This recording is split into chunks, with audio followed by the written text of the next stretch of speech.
From the Library of Congress in Washington, D.C.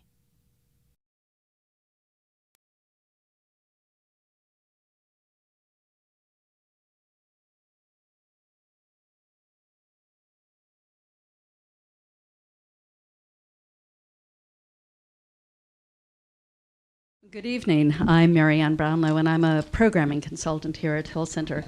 And welcome, and thank all of you for braving really this Arctic chill to come here this evening. But it will be well worth your while. This evening is we're continuing. I think Rob said this is our eighth episode of The Life of a Poet, Conversations with Ron Charles. Very in-depth conversation with Ron, who is the editor of Book World at the Washington Post, with some of the really best poets in the United States, and just incredibly thrilled this evening to have Frank Bidart with us. Hill Center, produces large numbers of extraordinary programs every week, every month. For instance, next Wednesday, along with the Penn Faulkner Foundation, we're have a conversation with editors of an anthology, Voices Beyond Bondage, which is a collection of 19th century African American verse. So please join us for that.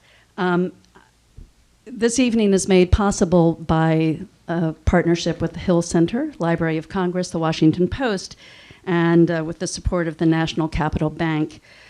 We hope you'll join us for a reception and book signing across the hall afterwards. And, as I mentioned earlier, we have three enormously inventive, thoughtful gentlemen here with us this evening, and it's my great pleasure to turn the proceedings over to Rob Casper, who is the head of the Literature and Poetry Center at the Library of Congress. Please welcome Rob.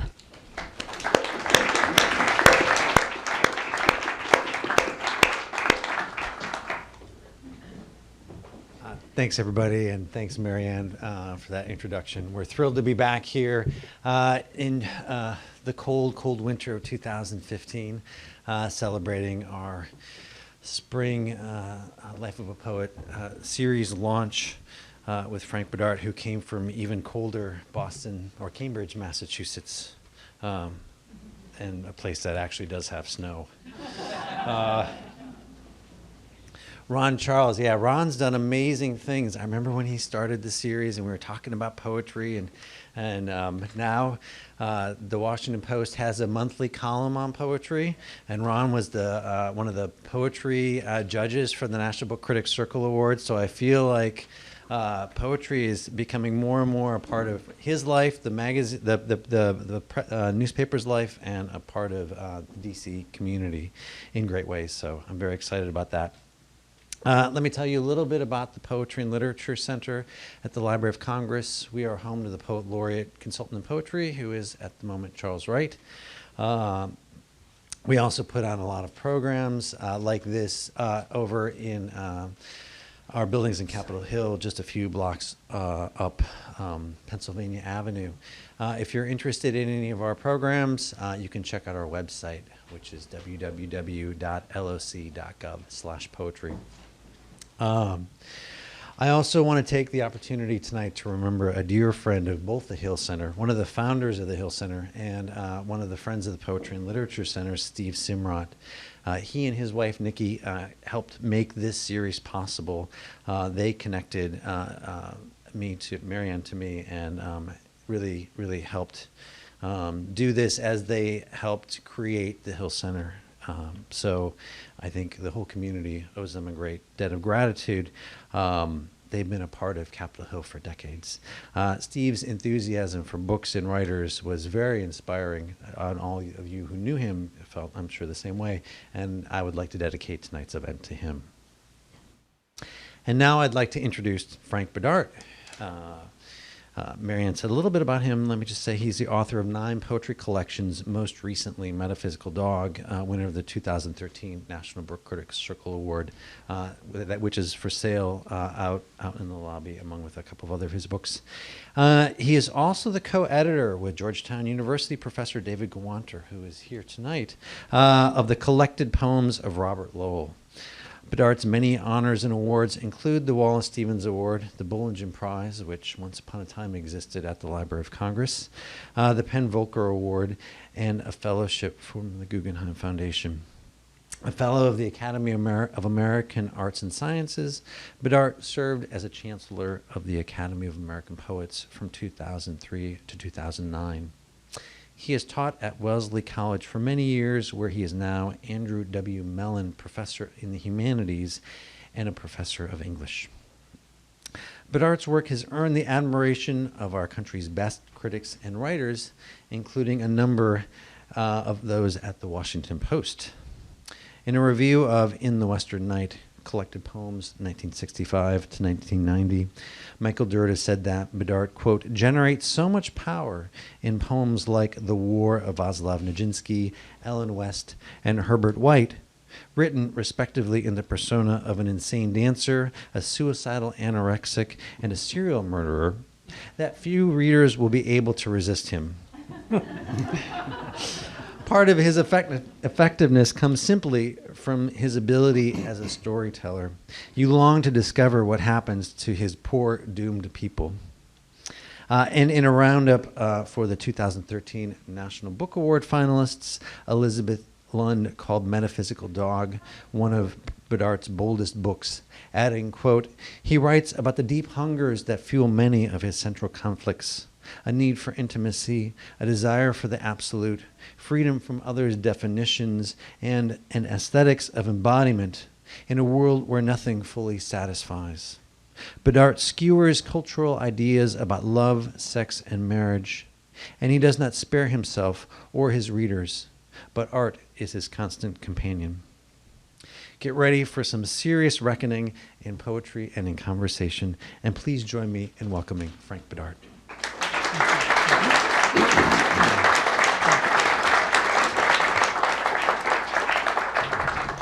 I'm so glad you're here. Glad I'm here too. I'm glad the snow allowed me to get here. Yeah, you are the only person in the room who came here for the weather. Yes, right. It's true. Sorry, I am Ron Charles. I heard one woman say, James Franco looks so much hotter on TV. You say you grew up obsessed with your parents. Yes. In Golden State, you write, I know that the necessity to contend with your helplessness before yourself has been the center of how I think my life. Why? What were they like? Were they extraordinary people? Well, it's funny. I have friends who have said that they experienced similar things as kids. Certainly not all kids do. My closest relationship was with my mother. My parents divorced when I was 5. I can hear the hum now. When I was 5, I took my mother's side. In the separation of your parents? In parents? the separation, and she wanted an ally. And my father was alcoholic, and et cetera. And, but, they were the most interesting people I had ever met. Not that I'd met many, but they were very smart. My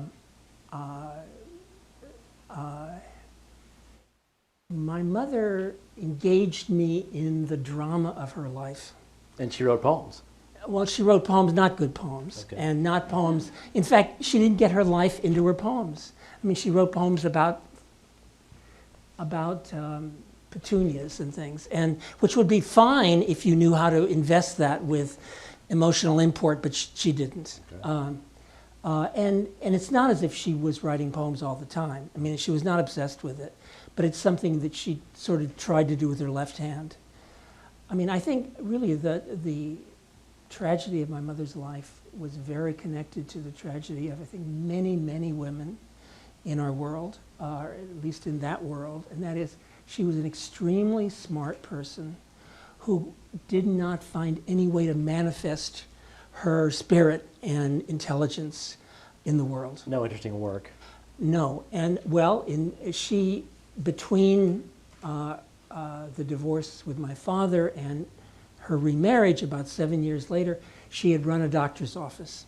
And she was very good at that. And the doctors loved her and valued her, and she was important, and that was great for her.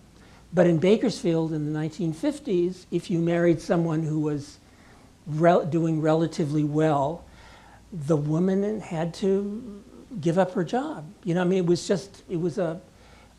something you did in a way as a sign of the fact you were married someone who was successful. And she then stayed home and kind of went crazy. You know, I mean, she had only me to think about. You didn't have a brother? No, I'm an only child. And very quickly, she was not happy in her second marriage. And I became the center of her emotional life. And the problem is, at 12 or 10 or 8, I gloried in that. I loved it. I loved being that important to her. Yes. And it was a terrible trap for both of us. But I was in no position to understand the cost. Right. And later, when I wanted to find a life that was my own, Right. it disturbed her tremendously. And she absolutely was not in control of her response to that. You moved far away. Well, I went to college. In the East Coast. No. I went to University of California, Riverside, Oh. which is not very far away No. from Bakersfield. But she became extremely demanding about my coming home, say in summers and things. Right. And when I didn't one summer, she had a kind of breakdown. Diagnosed? Yes, long, terrible story, but she had a very, very bad breakdown. I did come home because my stepfather asked me to, because he was so disturbed. She was having hallucinations. They were in various kinds of crises, including financial, and then she went to a hospital for about 6 weeks.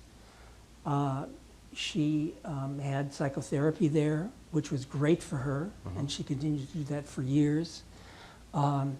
And she got much better, but she saw this as a kind of chastisement, as a sign that somehow her life had been a failure. And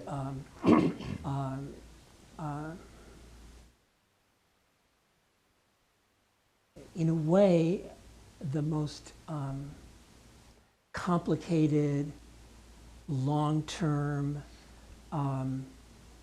totally involving relationship I've had in my life was with my mother. I've certainly had relationships with people my own age, but nothing lasted very long. And I've always lived alone. I mean, many gay men live with other men or get married now, but I have never done that. I like being alone. I think I'm terrified of a certain degree of intimacy and of dependence on another person, and it's very connected to my relationship with my mother. In your latest book, in one of the poems, she begs you to move back home and teach in the local college That's there. right, that's right. And you don't, and you feel Right, terrible about it. right. Should I read that poem? I mean, I actually, that's one of my favorite poems in the book. It's called Writing Ellen West.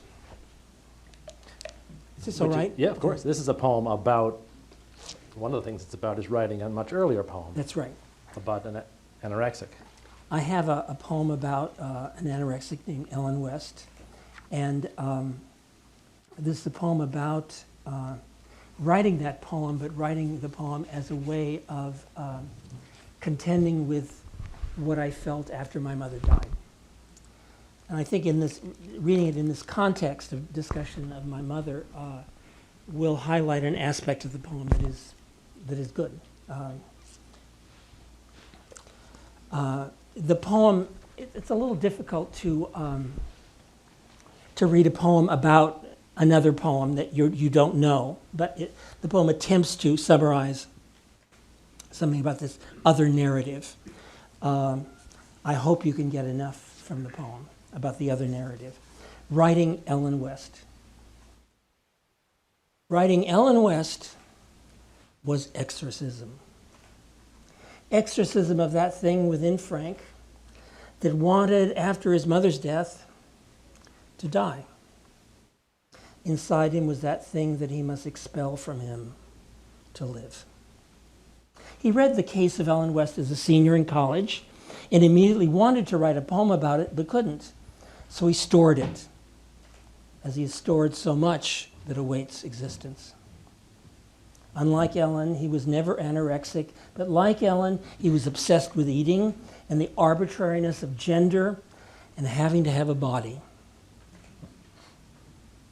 Ellen lived out the war between the mind and the body, lived out in her body each stage of the war, its journey and progress, in which compromise, reconciliation is attempted, then rejected, then mourned, till she reaches at last, in an ecstasy costing not less than everything, death. He was grateful he was not impelled to live out the war in his body, hiding in compromise, well wadded with art he adored, and with stupidity and distraction.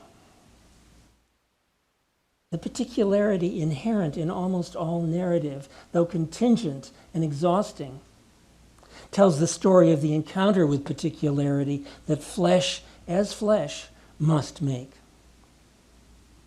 Ellen West was written in the year after his mother's death. By the time she died, he had so thoroughly betrayed the ground of intimacy on which his life was founded. He had no right to live. No use for him to tell himself that he shouldn't feel this because he felt this. He didn't think this. He didn't think this, but he thought this. After she died, his body wanted to die, but his brain, his cunning, didn't.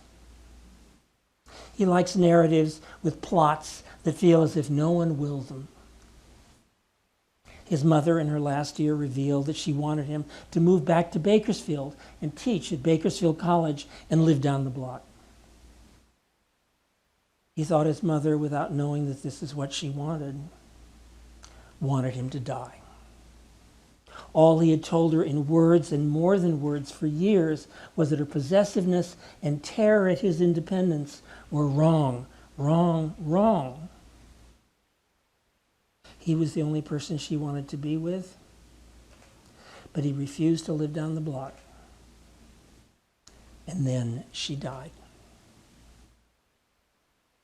It must be lifted from the mind, must be lifted and placed elsewhere, must not remain in the mind alone. Out of the 1,000 myriad voices, 1,000 myriad stories in each human head, when his mother died, there was Ellen West. This is the body that you can draw out of you to expel from you the desire to die. Give it a voice. Give each scene of her life a particularity and necessity that in Binswanger's recital are absent. Enter her skin, so that you then can make her other and expel her. Survive her. Animal mind, eating the ground of Western thought, the mind-body problem. She who in the last months of her life abandoned writing poems in disgust at the failure of her poems is a poem. She in death is incarnated on a journey whose voice is the voice of her journey. Arrogance of Plutarch, of Shakespeare and Berlioz, who thought they made what Cleopatra herself could not make. Arrogance of the maker. Werther killed himself, and then young men all over Europe imitated him and killed themselves. But his author, Goethe, cunning master of praxis, lived. Frank thought when anything is made, it is made not by its likeness, not by its twin or mirror, but its opposite. Ellen, in his poem, asks, without a body, who can know himself at all? In your pajamas, you move down the stairs just to the point where the adults couldn't yet see you. To hear more clearly the din, the sweet cacophony of adults partying. Phonograph voices among them. Phonograph voices, their magpie beauty. Sweet din, magpie beauty. One more poem, one more book in which you figure out how to make something out of not knowing enough. Very powerful. But unfortunately, the poem is a report on something that, in fact, was true. I mean, what happened. Did you know when you wrote Ellen West it was an exorcism? Yeah. Or did you No, read that back I into didn't it? use that word to myself, but I very much thought of it in terms of, it was complicated because on the one hand, I absolutely identified with Ellen West and loved Ellen West, but I wanted to get her out of me. I wanted to get out of me the impulse to die, the feeling that it was intolerable, the compromises and the ways in which one cannot manifest oneself in the world. I wanted to escape that, and the way of escaping it was to embody it and make it other, and in that sense, it was an exorcism. Why do you write that in the third person? You speak in other poems openly as I. Right. It's very strange. I mean, there's something so releasing about being able to talk about Frank. Frank did this, Frank did that. You don't do it very often. I don't do it often, but each time I've done it, there's been something, a real charge about it, a real thrill in it. It's so interesting because I think when I began writing poems, I thought of poems that were first person as simply I poems. And at a certain point, I don't think it was in my first book, I think it was maybe in my second book, I realized you could talk about you. You did this, you did that, and you're talking about oneself. And it's a way, but it's a way of talking to oneself, and it's very, very liberating. You don't mean the reader, the way Whitman does when he talks about you reading these pages. No, I don't mean that. No, there's another kind of poem. At the moment, I'm not sure which poems, but I know I've written a lot of what you did this, you did that, you thought this, and it's clear from the context that the writer, me, is talking to myself. And as I say, that just felt tremendous. There were all sorts of things I couldn't say as I that I could say as you. Because of the times? No, I don't think it was a social. I don't think it had to do with being gay or something. Okay. I don't think so. I think there's a kind of intimacy, a lack of boundary when you say you, that is not true when you say I. This is also true in an even larger way. Say, when I wrote the poem Ellen West, in her voice, right. There are parts, most of it is in her voice. Right. It was fantastically liberating to be able to speak in her voice, because I could speak about things that I couldn't speak about in my own voice. Right. And I didn't feel that I was lying or making it up, but they were things that were true that seemed, I don't know, you just couldn't be said, as Frank Bidart says. Right. These are mysteries, I think. There's also the one that, like in O'Hara's marvelous poem, A Step Away from Them, about going into Times Square, and he's seeing all these things, walking through that world, and then he suddenly recites the names of all these people who died, and it's as if he's been walking along and fallen in a hole. And then afterwards, he doesn't say, I did this, or you. He says, and one walks, and one does this. And there's this peculiar way in which he gets both a kind of objectivity, kind of distance from himself. He makes himself more a creature by suddenly that very quite odd dramatically one does. So I think that in fact there's so many different strategies to manifest the I. You wanted to go into acting at one point? Well, I am. I think it must be clear by now. In one poem you said that you were 11, you made your mother drive you to Hollywood and have professional photos taken? Absolutely, absolutely. And, I grew up, the thing is that Bakersfield is, itself lacks any of the virtues of LA even. Whoa. No, it does. It really does. But what would those be? yeah. The massive parking lots? No, the sense of, when I grew up loving movies, in Bakersfield, I could see new movies, but I could never see any films from the history of movies. I kept reading about, Betty Davis in something that came out in the 30s. I could never see Only see the latest. And I also could never see foreign films. And quite soon, I was reading about Antonioni and Fellini and Japanese films, and I couldn't ever see them in Bakersfield. Yes. So in LA, you can. Well, anyway, but Bakersfield exists in this sort of odd, on the edge of celebritydom. Right.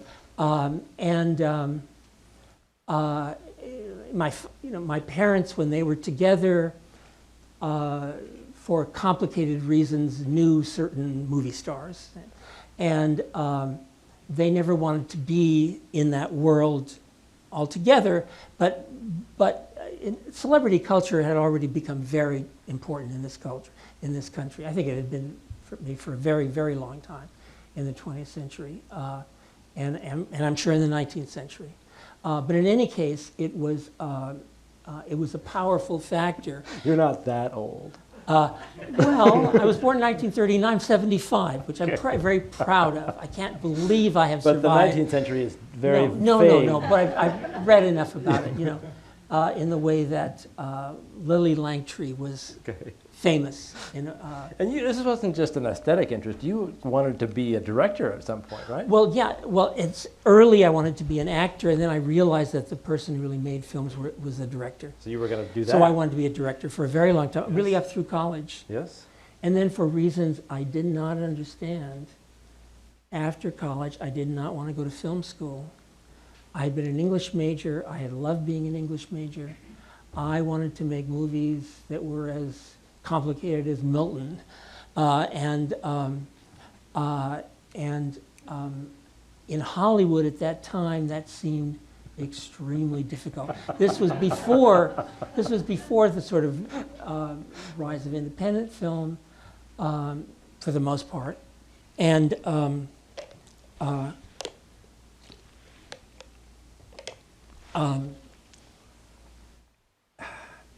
I bought a good camera and it shot a few feet of film, but at some level I thought if I were really a director, I would have made a film. Already, yes. And I think that's probably right. Spielberg was making films at 10 or something, and I didn't. And there's a way in which the center of what compels me is not something you can put a camera in front of. The poem I just read you, I would not know how to make a film of that, because the center of the film is has to do with patterns and relations that are never at any one moment in a single image.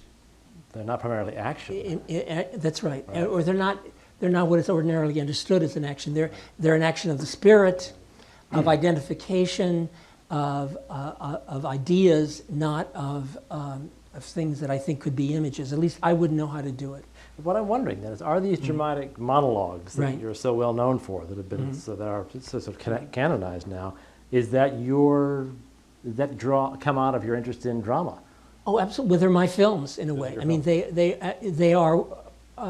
They, I think, embody all the impulses I had to make films, and I mean, I love drama. I love characters. I love, I mean, I do think narrative is central to art, and central even to the visual arts. Not always, and not to every visual art, but visual artists have always used elements of narrative. Right. And I think, in a way, with the rise of the novel, increasingly poems became occasions in which narrative was suppressed, in which there was not as strong a sense of narrative. I think that's a tremendous loss. There are very strong narratives in Wordsworth, certainly, I mean, of course, in Shakespeare and Milton and Homer.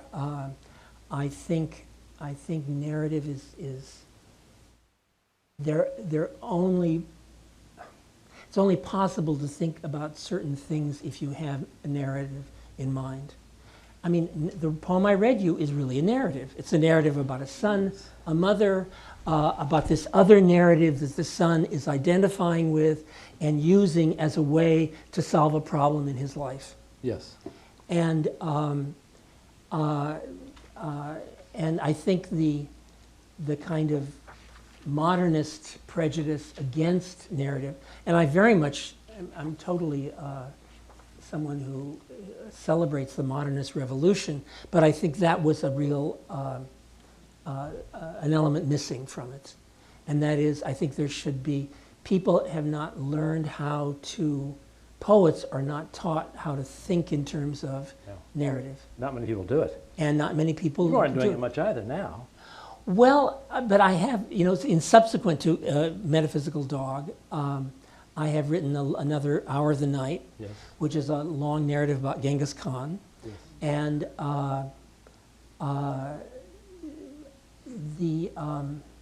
You there announced. are buried narratives in Metaphysical Dog. Yes, I agree. Yeah. You announced yourself to the world with a remarkable poem.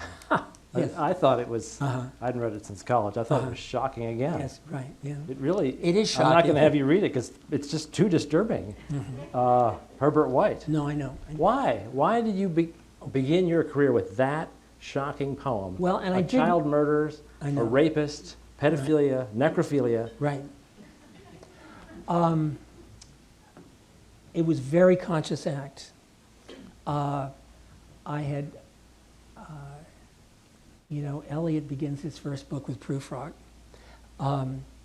I loved the idea, and you know, which was a poem that shocked people.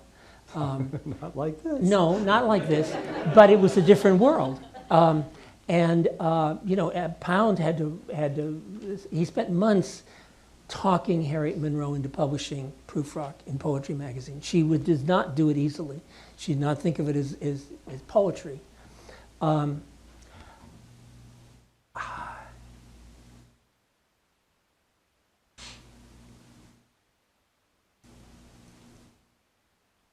I had been reading Yeats.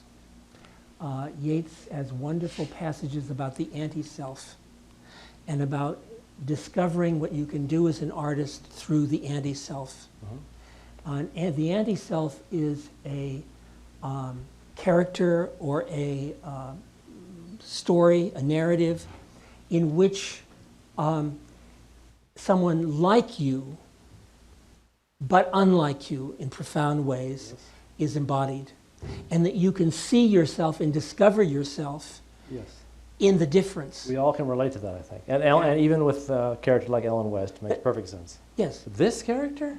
Well, okay. I mean, this has to do again with Bakersfield. To me, Herbert White is the quintessence of an element in that culture, and it is.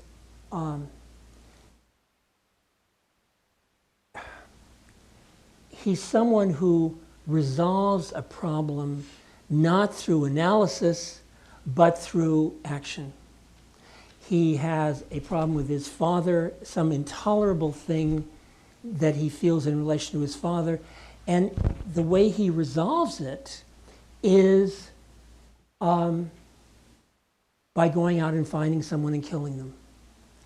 And it's always a leap why that is the resolution, but it is the enacting of violence out of an absolute inability to apply to it all the things that, in fact, civilization teaches you.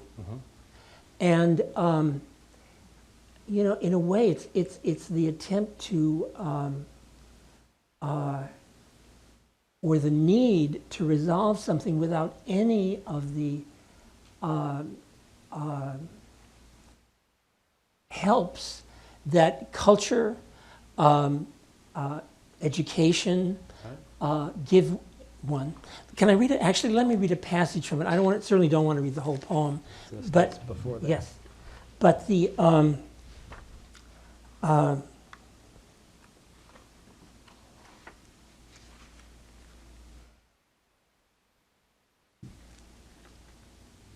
well, he takes this. I got in the truck and started to drive, and I saw a little girl who I picked up, hit on the head, and screwed and screwed and screwed and screwed. Then buried in the garden of the motel. And the motel is where his father is staying. Then it goes on. You see, ever since I was a kid, I wanted to feel things make sense.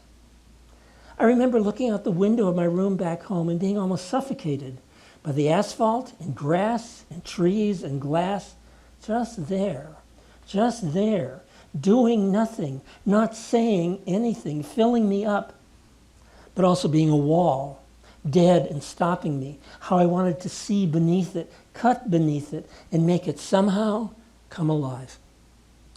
And I think that wanting to feel things make sense is a profound and really universal human Yes. desire. Yes. And he has no means to do that except through violence and enacting something that momentarily feels good. And then, of course, what's terrible is not only what he does, but in fact, he can't even sustain the fiction. He cannot then continue to believe someone else did it. He looks and thinks, who did this? Who did this? Exactly. Yeah. And when he has to face the fact that he did it, it's intolerable to him. Right. He is in hell. Yes. And I think that constellation of feelings, the desire to resolve something by doing something that you don't even understand why it feels good, but it feels good, and then discovering that it doesn't feel good and resolves nothing. I think that is to me is very much connected to the world I'm from. Yes. And I was this kid who was constantly trying to use culture and books and movies and music and then education and then analysis, psychoanalysis, to not to try to resolve things through such patterns. Right. And of course, it's connected to my parents. I mean, I think my father's drinking was very much, latching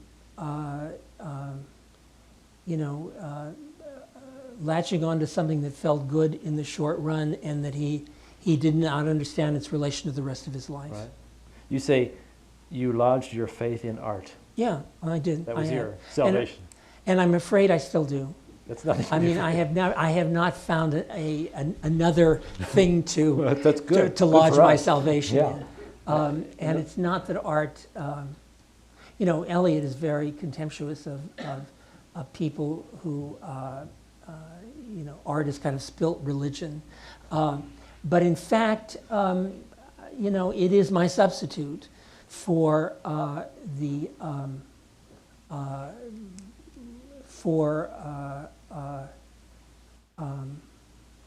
something that gives me perspective, right.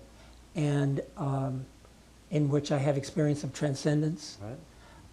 You left the church. I did. I went through. I wanted to be a Trappist at one point, and I'd been reading Thomas Merton, and then when that collapsed, the whole set of convictions about deity collapsed. You're an atheist. Well, I'm an agnostic. I mean, I don't want to say what's not there, Right. but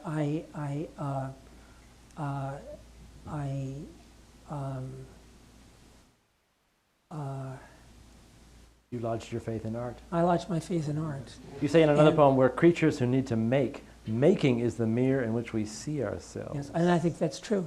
Making. That's true. And the problem is with someone like Herbert White is what he makes is terrible, Right. and he cannot. In fact, when he sees himself in that, he can't bear it and has to believe someone else made it. Right. So really, in that narrative, there are elements, in a way, of everything I've thought since. Right. I mean, it's a kind of terrible negative of the me in the rest of The my work. most extreme example. The most extreme example. And I like the idea of starting a work, and starting my career. first book, a Yes. career, I hoped, with the most violent opposite. Had that poem been published separately anywhere? No, So it was it. It was that absolutely was it. your And introduction. my first book, I mean, I will forever feel enormous gratitude to Richard Howard. I had not met Richard, but we had friends in common. And he was the poetry editor of the American Review, which was a paperback original and very much read at one point. And I sent him a couple of poems, and he said he didn't think they were right for the American Review, but to send him more. So I had a manuscript which was all but finished. The last poem was not there. Everything else was there. And I sent it to him. And he wrote me back an incredibly generous letter, one of the most important letters I've ever gotten in my life, saying he was starting a new poetry series at Braziller, and he still didn't think these poems were right for the American Review, but he would publish the book when I finished it. So was it the Which first was- book of this series? No, well, it could have been, except that I hadn't finished the book. All right. And it turned out to be the fourth book in the series. Right. But in other words, he offered to publish a book, none of the poems of which had appeared in a national magazine, Yeah. That's which is incredibly rare. In fact, I do not know of another example of that. and risky. And yeah, extremely. And it was very, very gutsy and generous of him. Yeah. You write, when the as yet unwritten poem within you demands existence, all you can offer it are words. Yeah. But I don't understand that. I mean, what is the poem but words? You suggest that the poem has some platonic existence outside of its language. Sure. Well, I mean, if you're writing a poem called Ellen West that's mostly in her voice, at some level you don't think it's not just words. It's a narrative, it's gestures, it's your sense of her life, of all those things that are generating words. Yes. And I think poems should connect one not just with words, but with the things that generate words. And what we're talking about are not just words today. We're talking about things that generate words.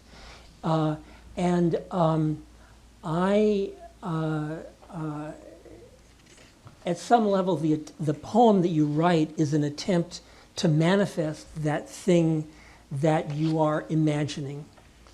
And if I were a filmmaker, I could offer it other things. I probably couldn't offer it words in the same way. Right. And or you have to figure out how this thing that seems to want embodiment Yes. can find embodiment in words. So you feel it Oh yeah, inarticulately. yes, And then you render it into words. yes. And I've Much heard you're more. obsessive about the placement of the words on the I am. page. I am. Yeah. The capitalization, the punctuation, Right. that you've made up your own sort of, not punctuation, but your own arrangement of punctuation, the dash, semicolon, which would Yes. drive our copy editors crazy. Right. Right. That doesn't exist when you read the poem, though. I mean, I'm wondering how your poems survive when spoken instead of read on the page. Because Well, I've read other poems. I won't use any names, but she knows why the cage bird sings. And I thought, nah. Yeah. But then I heard her deliver those poems, and she was spectacular. yes, yes. But your poems, when spoken, I think would rather than gaining something, might lose something. Well, okay. There's so many things in what you said. First of all, my favorite pianist is Arthur Schnabel, and Schnabel said he was only interested in playing music that was better than any performance he could give. If my poem is good, it's going to be better than any reading I give of it. Okay. And so if you say my reading, in fact, is not up to the poem, I say, good, that's fine. I mean, that means that there's something irreducible there on the page, and that a poem should have. You know, when I read George Herbert, whom I adore, I think that this poem is better than any essay I could write about it, any reading I could give of it. It's richer, it's more complicated, there are more possibilities of feeling than can be manifested at any moment. Again, that has to do with the war, in a way, between the mind and the body, between manifestation and an idea. Yes. But I think since the only way the reader is ever going to know the poem, given the fact they probably are not going to hear it, or if they're not going to hear it, certainly if no one has ever had a good experience of it on the page. Right. So therefore, you've got to make the page embody that poem in every way you can. Yes.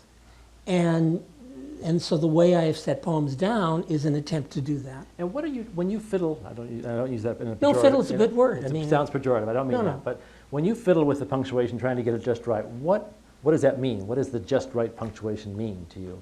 Are you trying to match the way it would sound if spoken? Or are you trying to match the way it looks or should look?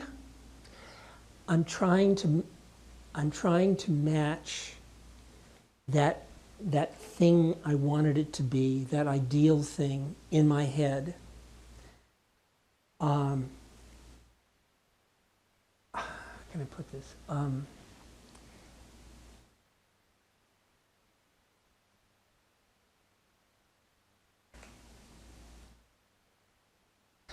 I absolutely do not punctuate it in order to reproduce the way I read it aloud. Okay.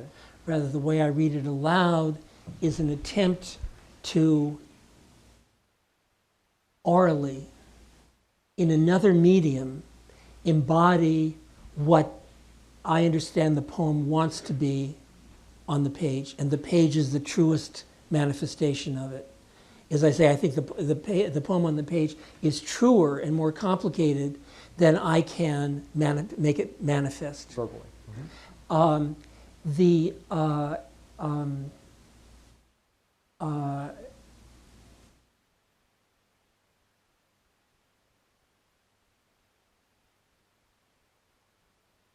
So therefore, there's an essay, I grew up, there was a great age of criticism I grew up in the 40s and 50s and 60s. And Blackmer has an essay called Language as Gesture. And the sense that a poem is a series, and words themselves in a work of art are gestures. They are not simply, in some sense, just words, certainly not the denotative meaning of words. It has to do with gesture. And so when I write, when a line ends with a dash that hits a semicolon, there's a kind of gesture that moves this way that meets a barrier, and that something then happens under it. Okay. And it's to try to make the poem that, in a way, arena of forces that ideally the poem is, and try to do that on the page, and then similarly to do it aloud. But when you're reading something aloud, it's a different medium. It's not the same medium as the poem on the page. It is the voice. And in some ways, silence and pauses in the voice correspond to silences and pauses of the poem on the page, but they don't correspond in some mechanical way. It's really why 4 great pianists will play a given work very differently. Wow, that's a great example. And it's not, it's not that one is necessarily better, Right. and they can be quite radically different. The same thing is true of conductors. I love Furtwängler and I love Klemperer, and they're very, very different. And they give me an intense experience of a work that is also, each is a different vision of that work. And in a way, to read a poem aloud is to embody a vision. In fact, there's a line somewhere, actually you quote it somewhere, about how a poem aloud is an attempt to manifest the vision, but it's attempted to manifest it in a medium. So when I read a poem aloud, it's changing the medium. Yes. It's a totally, as you say, a different thing. It's a different thing. Right. That's right. But it's an attempt to serve the same thing. I thought of it in one of your poems, in your long poem about Nijinsky. You say, I have invented a far more accurate and specific notation for dance. Yes. And then it was obvious. I mean, obviously, the notation for dance is going to be different than dance. Right. In the same way a written poem would be different than a spoken poem. And it's incredible. He did that. I mean, he worked tremendously hard to find a way to notate dance. And really, before videotape, That was it. there was not a good, and there was no commonly accepted way of writing down choreography. And similarly, you know, when Stravinsky wrote Sacre du Printemps, he said he heard things that he did not know how to write down. Right. And in fact, the different orchestrations, because the Rite of Spring has had different orchestrations, that's partly an attempt to find a way to write down what he heard. And those ways are different. You know? I want you to read a poem for us. Sure. Guilt of Dust. Yes. Remember that poem? Yes. Happily, sure. This is a poem that strikes me as very different hearing it and reading it. Yes. And in some ways I feel That's not my mark. yeah, no, it's fine. In some ways It's written in this library book.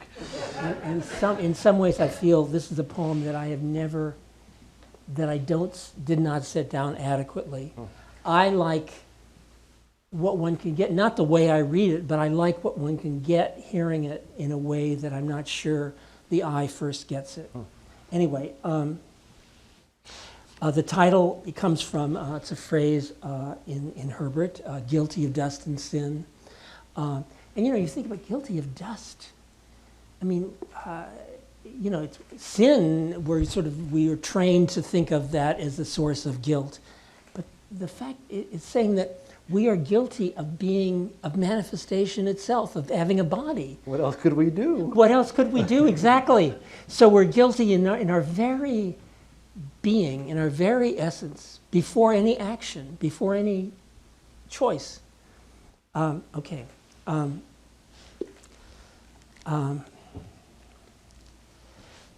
Guilty of dust. Up or down from the infinite center, brimming at the winking rim of time. The voice in my head said, love is the distance between you and what you love. What you love is your fate. Then I saw the parade of my loves, those performers, comics, actors, singers. Forgetful of my very self, so often I desired to die to myself, to live in them. Then my parents, my friends, the drained specters once filled with my baffled infatuations, love and guilt and fury and sweetness for whom? Nail spirit yearning to the earth. Then the voice in my head said, whether you love what you love or live in divided, ceaseless revolt against it, what you love is your fate. And you know, I think that's true. What one loves is one's fate. And you don't choose what you love. And you can live your life in revolt against what you love. But You tried that. yeah, and I've tried that, yes. You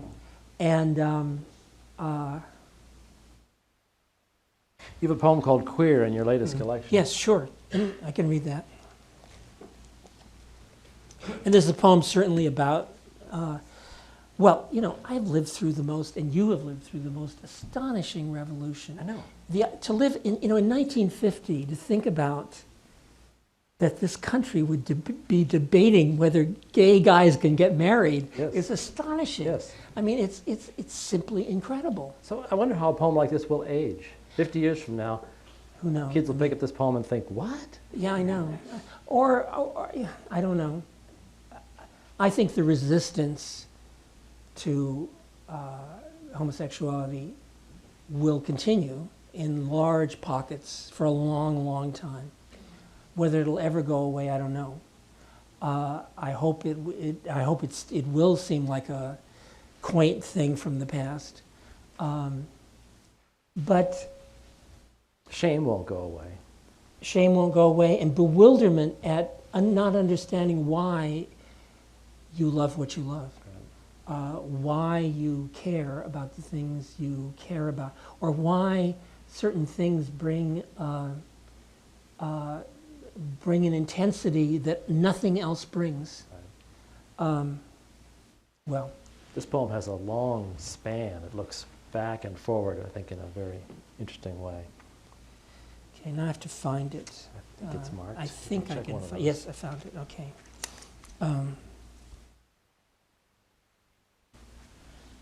The poem begins with the issue of certainly what anybody gay had to face is the issue of lying.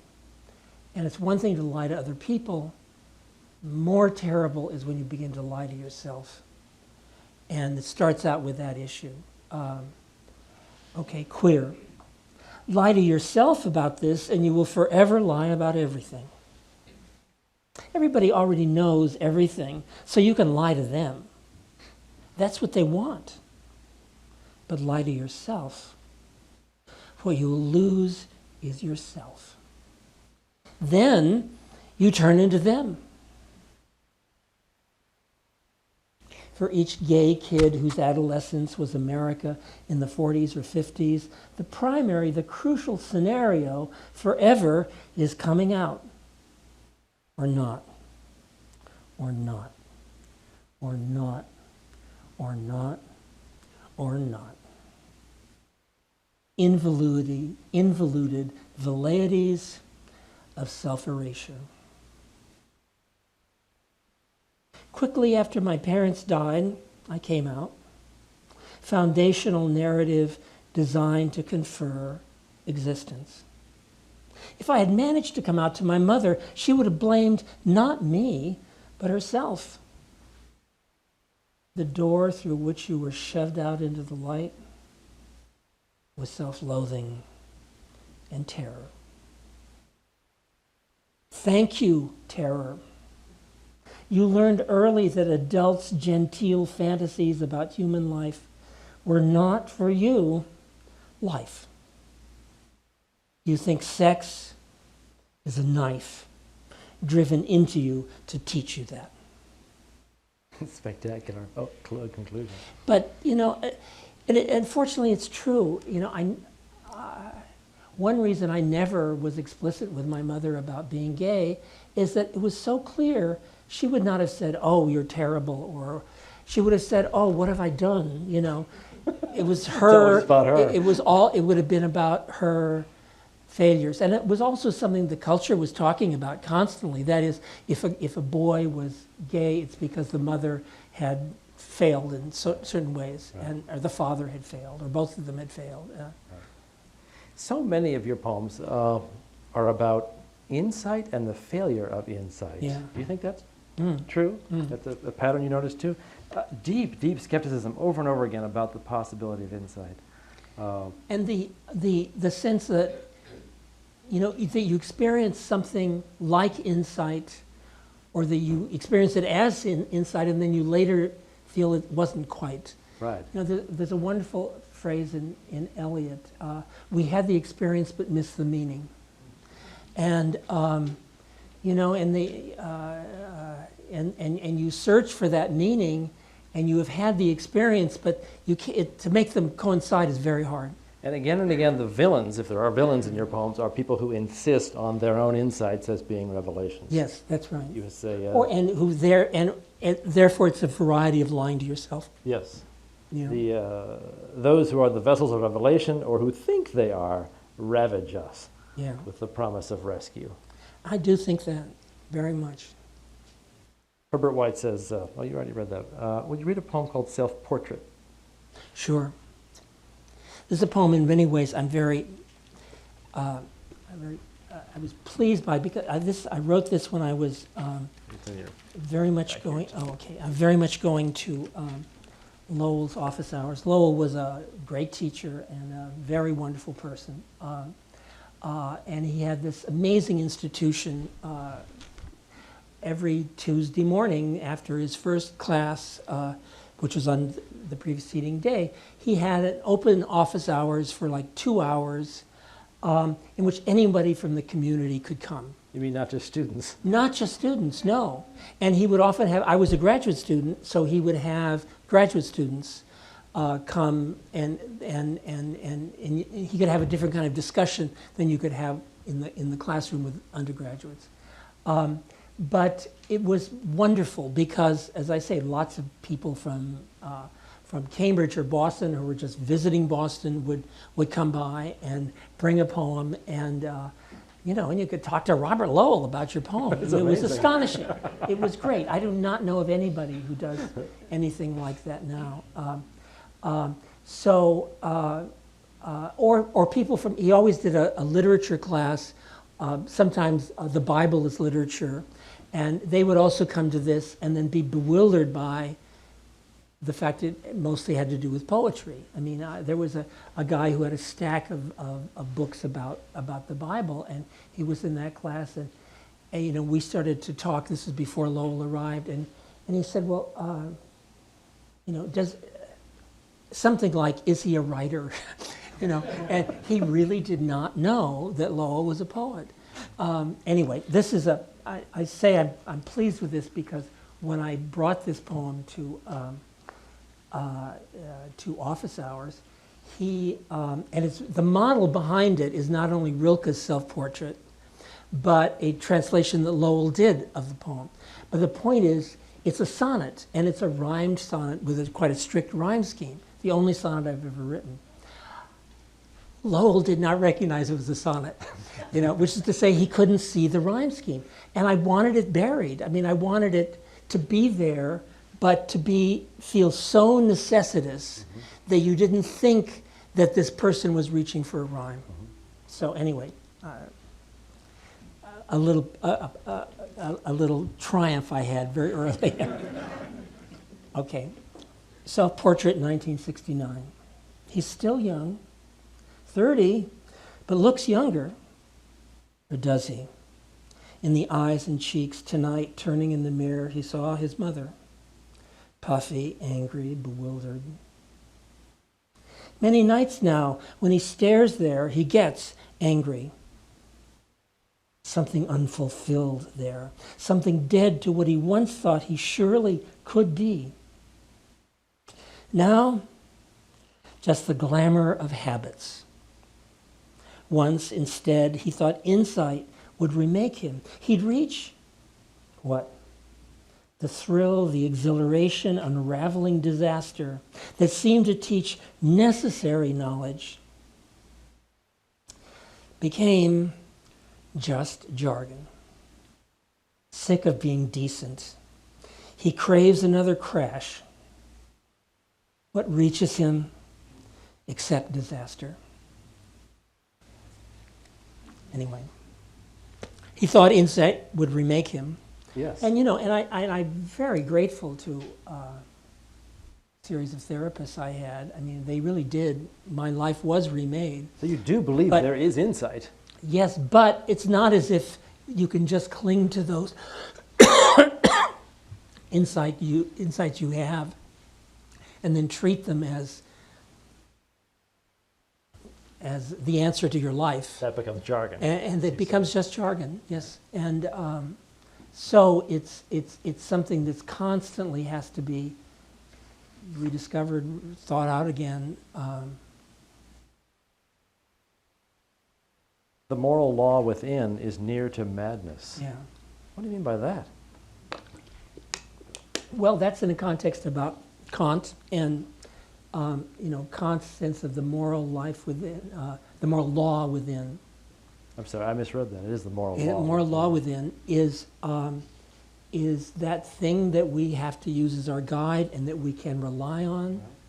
And For most of us, that is not madness, is it? well, except again and again. I mean, look, I'm sure those people who are massacring students in, Yes.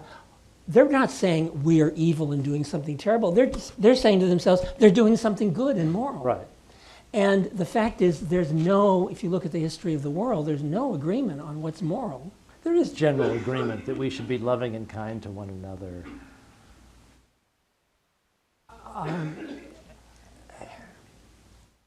Am I hearing people say no, no? Well, I'm not sure there is. I mean, I think, yes, that has happened, that there is a kind of ecumenical. On the other hand, when people believe fiercely something, they are very often not loving and kind to one another. Right. And, there's sides, Jesus said a lot of things, and one of them is that he comes to bring the sword. And, you have to give up your mother and father, and, that there's a side of Christianity that is very fierce.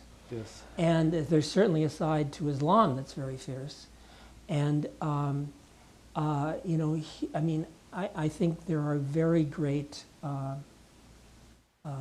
atrocities that have been committed, probably in the name of every religion. I mean, I bet even Buddhism, and I don't know enough about the history of Buddhism. Remember this setup? Yes, exactly. These three things? Right, okay, this is It's very cynical. it's very cynical. It's a proposition. Man is a moral animal. 2, you can get human beings to do anything if you convince them it is moral.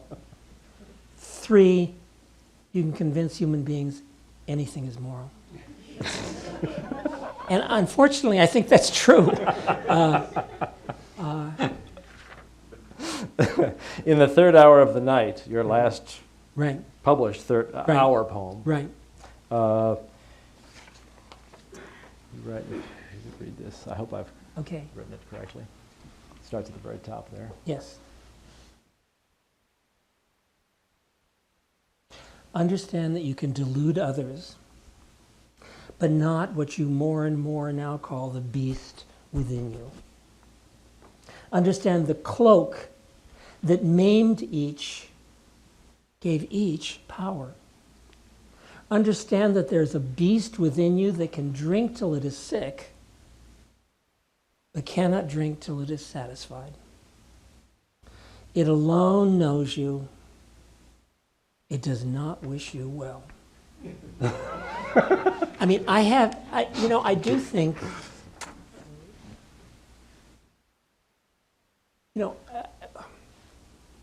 psychoanalysis is very much de-emphasized Freud's sense of the death impulse. Yes.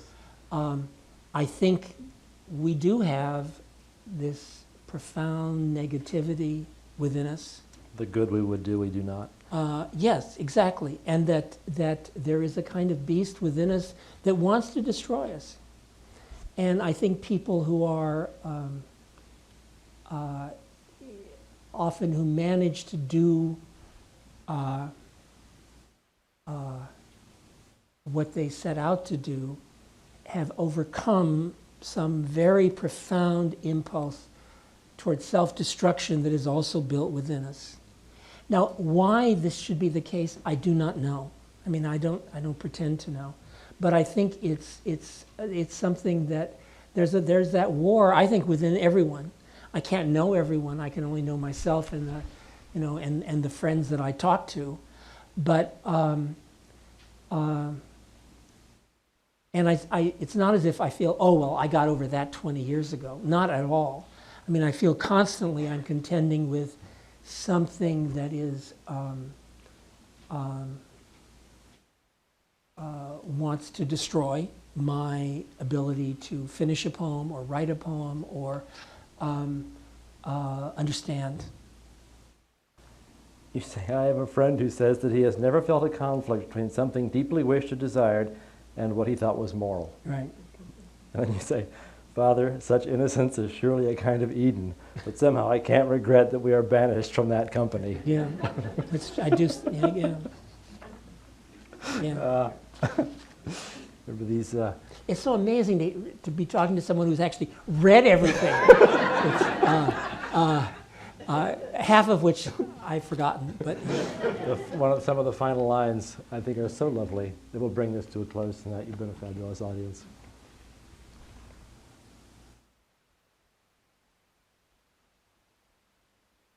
infinite the sounds, the poems, seeking to be allowed to submit, that this dust becomes seed, like those extinguished stars whose fires still give us light. This is lovely. Look, I don't want. Let me also. There's a very great pianist, Dino Lipati, who died very early, and there's a EMI LP with notes that have quotations from his wife, and in the notes to that record is the line, like those extinguished stars whose fires still give us light. And it's not my line. I've sought in anthologies and online and stuff for the source of it. It's undoubtedly, or I think probably, a translation of something maybe in Romanian. He was Romanian. I've never been able to find the source of it, but also I can't pretend it's my line. You're very modest. No, it's not. It's been a pleasure talking to you tonight. Okay, Thank you so much. Great pleasure. Thank you. Thank you. Thank you. Thank you, truly. This has been a presentation of the Library of Congress. Visit us at loc.gov.